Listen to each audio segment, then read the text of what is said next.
Viewers opinion, Delta takeover, Pampanga Fiber Xers nga ba o Converge Giant Lanterns?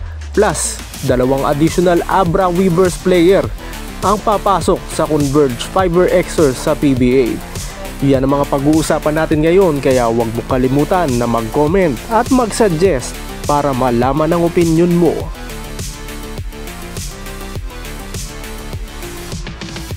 Mukhang itotodo na ni Vice Governor at ngayon Head Coach Delta Pineda ang pagte-takeover sa Converge Fiber Xers. Dahil ngayon nga, official nang pinapirma ng kontrata ng Converge Fiber Xers ang tatlong dating players ni Head Coach Delta Pineda sa Pampanga Giant Lanterns na sila Rimuyang, Archie Concepcion at John Lloyd Clemente. At sa ganitong klaseng galawan ng Converge Fiber Xers kung saan tatlong players na naman mula sa Pampanga Giant Lanterns ang kanilang idinagdag, mga nauna na nilang nakuha mula sa PBA draft last season na sila Justin Baltasar, Ronan Santos at MJ Garcia, na pawang mga players din ni Vice Governor Delta Pineda sa Pampanga Giant Lanterns. Tuloy-tuloy na ba ang pagpasok ng mga players sa dati niyang koponan sa MPBL na Pampanga Giant Lanterns papasok sa koponan niya ngayon sa PBA na Converge Fiber Xers? Tignan natin kung ano yung mga maitutulong ng mga bagong players mula sa Pampanga Giant Lanterns papasok sa Converge Fiber Xers sa PBA ni Vice Governor at Head Coach Delta Pineda.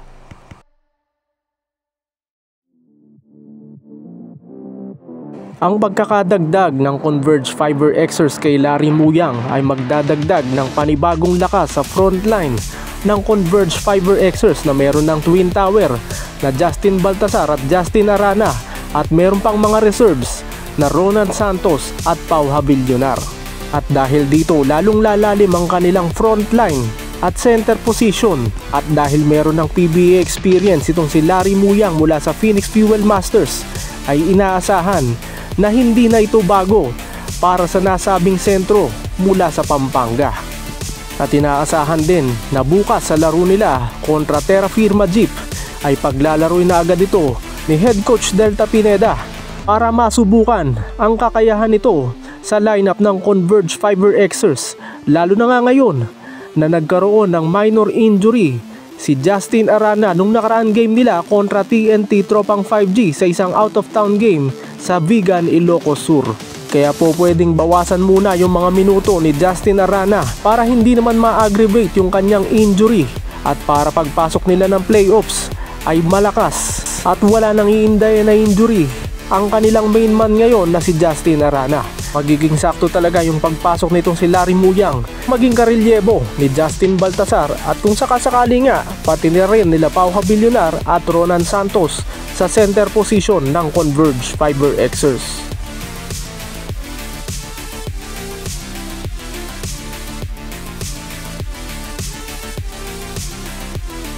Pagpasok naman ni Archie Concepcion sa lineup ng Converge Fiber Xers ngayon ay magdadagdag din ng lalim sa kanilang guard rotation, kung saan pinaghahalinhinan ni Coach Delta Pineda sa ngayon sila Shawnee Winston, Alex Stockton at Juan Gomez Del Llano.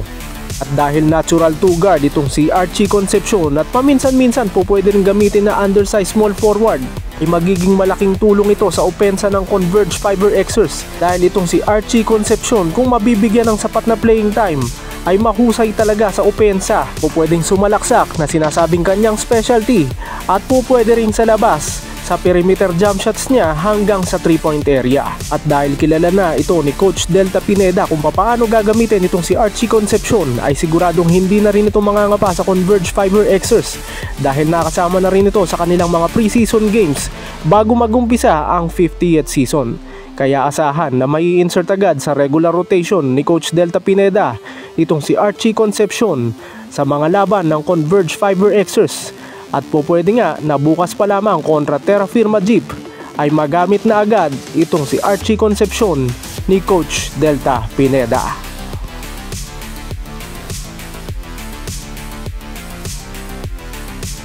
Halos pareho rin ang posisyon at laruan ni Archie Concepcion, ang isa pang bagong player ng Converge Fiber Xers at dating NU Bulldogs main man na si John Lloyd Clemente.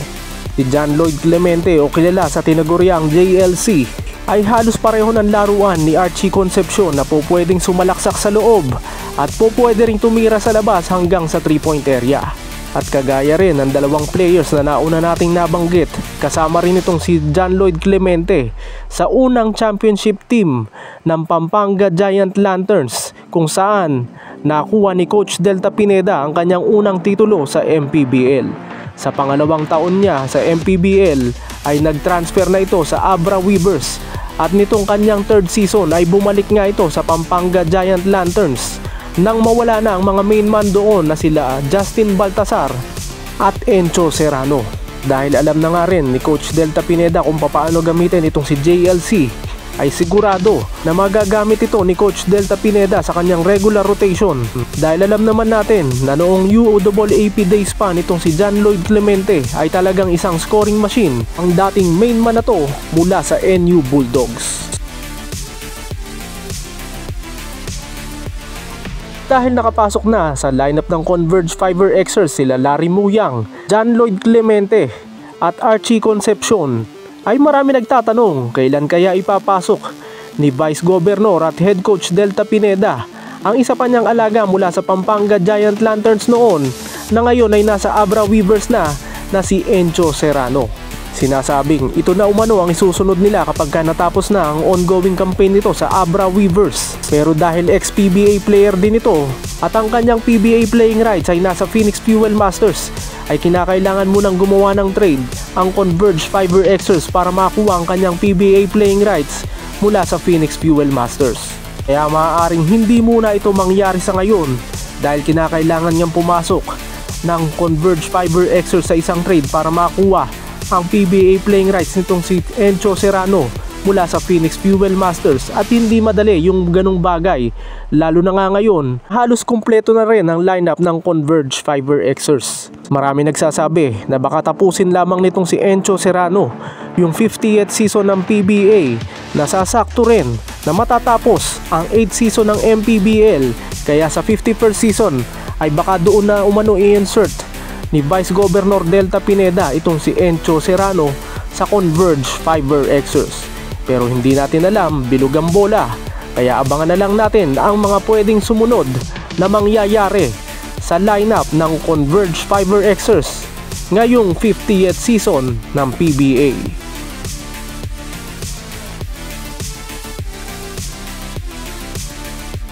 At dahil nasa Converge Fiber Xers na nga ang tatlong Pampanga Giant Lanterns players na sila Larry Muyang, Archie Concepcion at John Lloyd Clemente, ay napakalaking katanungan ngayon kung ipupursigi pa ba ni Coach Delta Pineda ang pagkuha sa PBA playing rights via trade nitong si Dave Ildefonso mula sa Titan Ultra Giant Risers. Para sa mga hindi nakakaalam na red check o hindi na-aproban ng PBA Trade Committee ang trade na ginawa ng Converge Fiber Xers sa Titan Ultra Giant Risers para sana mapunta na ang PBA playing rights nitong si Dave Ildefonso mula sa Converge Fiber Xers.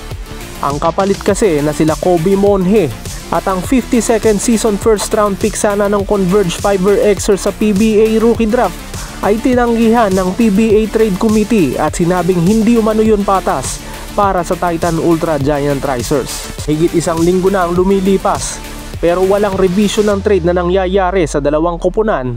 Hanggang ngayon ay wala pa ring nilalabas na balita ang dalawang koponan na Converge Fiber Xers at Titan Ultra Giant Risers para dito sa PBA playing rights nitong si Dave Ildefonso.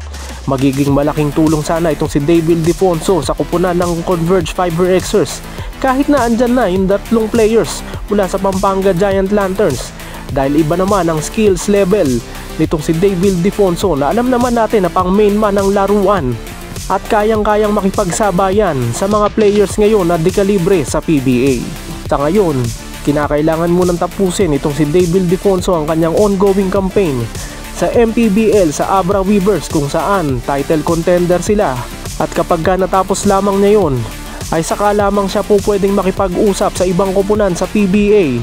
Partikular na dito sa Converge Fiber Xers at sa Titan Ultra Giant Risers na merong hawak ng kanyang PBA playing rights. Sinasabing may go signal na itong si Dave Ildefonso na maglaro sa PBA kahit na 2 years ang kanyang contract na pinirmahan sa Abra Weavers, dahil ayon mismo sa may-ari ng Abra Weavers na si JB Bernos ay hindi nila hahadlangan ang PBA dreams nitong si Dave Ildefonso na kanilang main man ngayon at leading candidate para sa MVP at Rookie of the Year sa MPBL.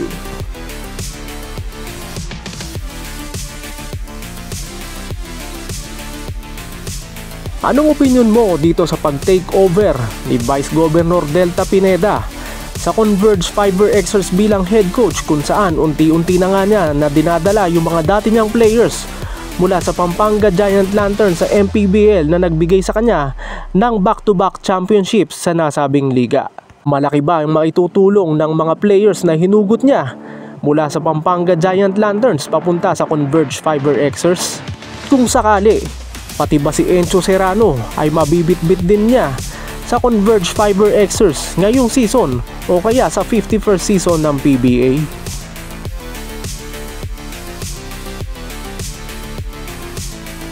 Ito namang sitwasyon ni Dave Ildefonso na nireject ang trade.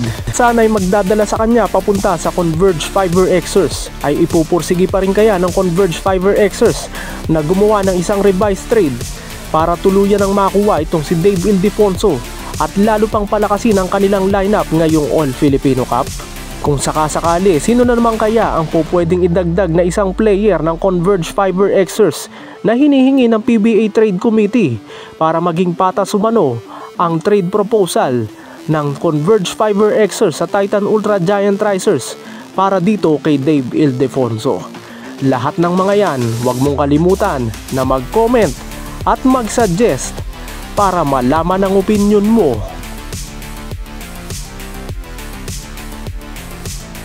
Mga ka-BTS, ito na po ang ating bagong channel, ang Basketball Talk Studio Express. Sana po ay suportahan nyo muli ang ating bagong channel na Basketball Talk Studio Express, kagaya ng inyong ginawang pagsuporta sa ating dating channel na Basketball Talk Studio. Dito na muli tayo mag-uusap tungkol sa mundo ng basketball dito sa Pilipinas para sa mga sariwang balita at mga paparating pang balita na dapat nyong malaman.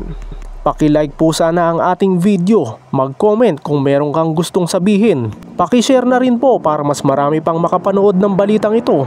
At paki-subscribe na rin po dito sa ating bagong channel na Basketball Talk Studio Express. Maraming salamat po at mabuhay po kayong lahat.